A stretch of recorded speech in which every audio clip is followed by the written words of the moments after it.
Hey Todd, so I was thinking, since we're just kind of driving around today, maybe I could ask you a few questions. Sure, yeah. All right. Well, first off, I know you were recently on the West Coast visiting once again with not a potential customer, but it sounded like it was a little bit more R&D, maybe a little investigating on what exactly is going on with the EV market.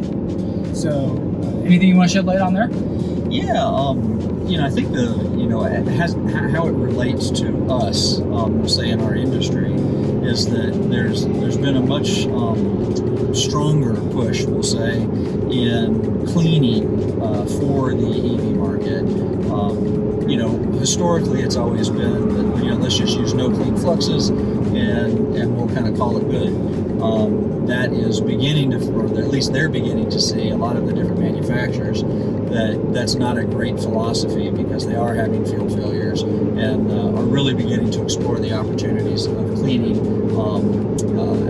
even cleaning their no clean. Well, I know you were talking specifically about recent meetings, and that was dedicated to the EV market, but I mean, there's reports coming out every day. I mean, I've seen them on LinkedIn, and the graph people are sharing about like X% of all recalls are related to electronic component failure. That's not just the EVs, that's all vehicles across the board. Yeah, it is. It's an important point, because while the EVs do have a whole lot of electronic components in them, circuit boards and things like that, even just our standard combustion vehicles nowadays, have drive-by-wire, so there's actually no physical connection between the steering wheel and the actual wheels, all done electronically, braking systems, transmissions, all sorts of things like that are have to be reliable. So there is definitely a whole lot of push at that as well, making sure that those systems are reliable. Now, when I first came into the industry, there were those hot pockets of the United States where it was just really dedicated to electronic or automotive electronic manufacturing, but none of them really cleaned at all, and that was because they were using a no clean flux. But even now, we're seeing more and more business coming from them, because they're not changing the flux. They're still doing no clean, but now they're deciding to clean it. Yeah, and that's actually probably one of the things that attributes to our spike in business has been the automotive industry in particular. It seems kind of across the board that anybody, whether they're a contract manufacturer or an OEM, that's building stuff for the automotive world, is cleaning now. Yeah, and I'm wondering, do you think that could be the non-traditional or traditionally non-EV vehicle manufacturers that are now obviously tiptoeing or going full spectrum into the electronic vehicle? Do you think that's why they're cleaning, or are they just starting to see failures in the field? I think it's really kind of twofold. I think one is there are some failures in the field that are driving that initiative, but I think the other side of it is that they just don't want to get to those failures, and just kind of accepted best practice is to clean even that no clean, or what the industry's calling no clean, but we'll call it that low residue flux. Oh, you dropped some Steve stats right there. The low residue. Right. Yeah, we won't call it no clean at AUT, because I think 80% of our most recent sales have been for cleaning no clean flux, which is a spike that we've never seen before. But we've also seen an increase in the water soluble too, and I think that might be because maybe these contract manufacturers are like, well, we'll go with a no clean to save money, but then if you have to purchase cleaning equipment and the chemistry to clean the no clean, maybe it's more affordable to go with a water soluble. That's true. Yeah, we definitely have seen that. Generally, the process for cleaning water solubles is a little less expensive when it comes to the equipment. The other side of that, though, is that you don't have as long of a window to actually clean in. So sometimes that causes some ramp ups with production facilities as far as employees and things to be able to get that cleaning done right away. So it is kind of a delicate balance, but I think we see more and more people doing both, some water soluble as well as cleaning no clean. Yeah, so let's just kind of gear the conversation back towards specifically the electronic vehicles. We all know the big brands, and for the purpose of this video, we won't name any of the big brands or the customers that we're working with. But what are some of the recent discussions you've had with the higher ups at the EV companies, and what they're really focused on right now? I think they're really, from what I've seen, they're obviously switching to focus towards cleaning, but they are really kind of looking for consistency, I guess I would say. So we're looking at qualifying one, particular equipment, one process, and then kind of implementing that, whether it be internally for those that are OEMs that are building their own stuff, or even offering that to their contract manufacturers.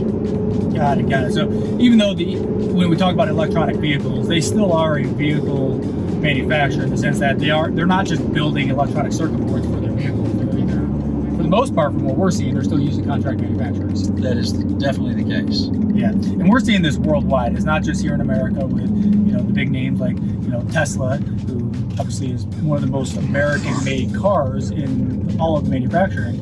But we're seeing this with all the brands that are popping up, and even again the non-traditional electronic vehicles that are moving into that electronic vehicle world. They're setting up contract manufacturers, OEM shops everywhere. That's true. That is true. Yeah, all over the world. Of course, we are seeing quite a spike in Mexico right now. But yeah, for the most part, that is kind of occurring all over the world. Yeah, I think a lot of our general inquiries and recent purchases have either been shipped out to Mexico. Mexico has become like the hotbed. Is it the Guadalajara area has really kind of become that hotbed for contract manufacturing? Yeah, for sure. And then over on the European side, we're starting to see a spike in Hungary, kind of maybe that Romania area. It's almost like that's become like the Mexico of the European side of things. That's true. Which both Mexico and the European side are just becoming the new Asia. Oh, for manufacturing. Yeah, that makes sense. That makes sense. Yeah, and I'm sure politically we can get into a bunch of different conversations on why that's happening. Sure. But we'll just stick to what we know best, and that's cleaning electronics. Now, with the electronic vehicle manufacturers, I mean, I know the answer, but I'll ask it to you so you can share the knowledge. Is this a batch cleaning process? Is this an inline cleaning process? What are you seeing? I mean, generally just because of volumes, it has, historically been an inline or conveyorized cleaning, projects is pretty much what we've been working on. The sheer volumes of the parts that they're trying to process per day, it's not economical to do it in a batch cleaner.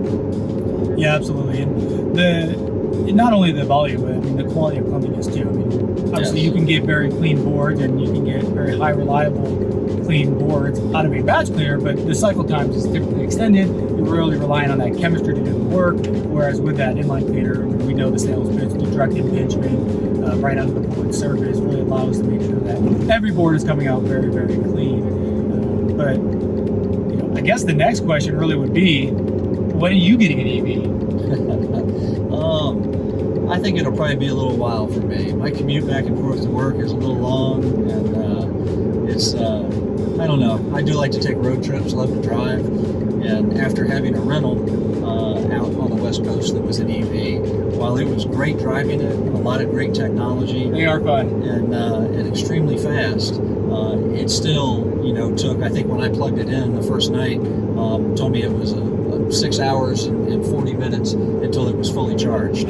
So I don't have that kind of time when I'm driving cross country. Yeah, you got to find that like what do they call it, like the supersonic charger or something like that. Well, it's pretty interesting. I really like to compare when I'm doing research and I'm reading what's going on in the technology of today's world. I like to read and I really compare the EV in space kind of to the same growth. I mean, AI has now come in, but I think we're going to see tremendous growth, like a hockey stick growth out of both the EV and the space industries, because there's so many resources and so many smart people working on this right now. We've come such a long way, but we still got a long way to go. And that'll kind of solve the issues that you see with charge time and efficiency as far as like fuel economy, or I guess it would be fuel economy, what we call battery life.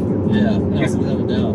Yeah, so it's gonna be fun to watch over the next few years to see what happens, but I mean, I know I'm watching every day to see what EV I'm looking at, but absolutely, I like my truck, so we'll see. For sure. All right, well, probably distracted you from driving enough. Maybe we should focus more on that. Yeah, absolutely. All right.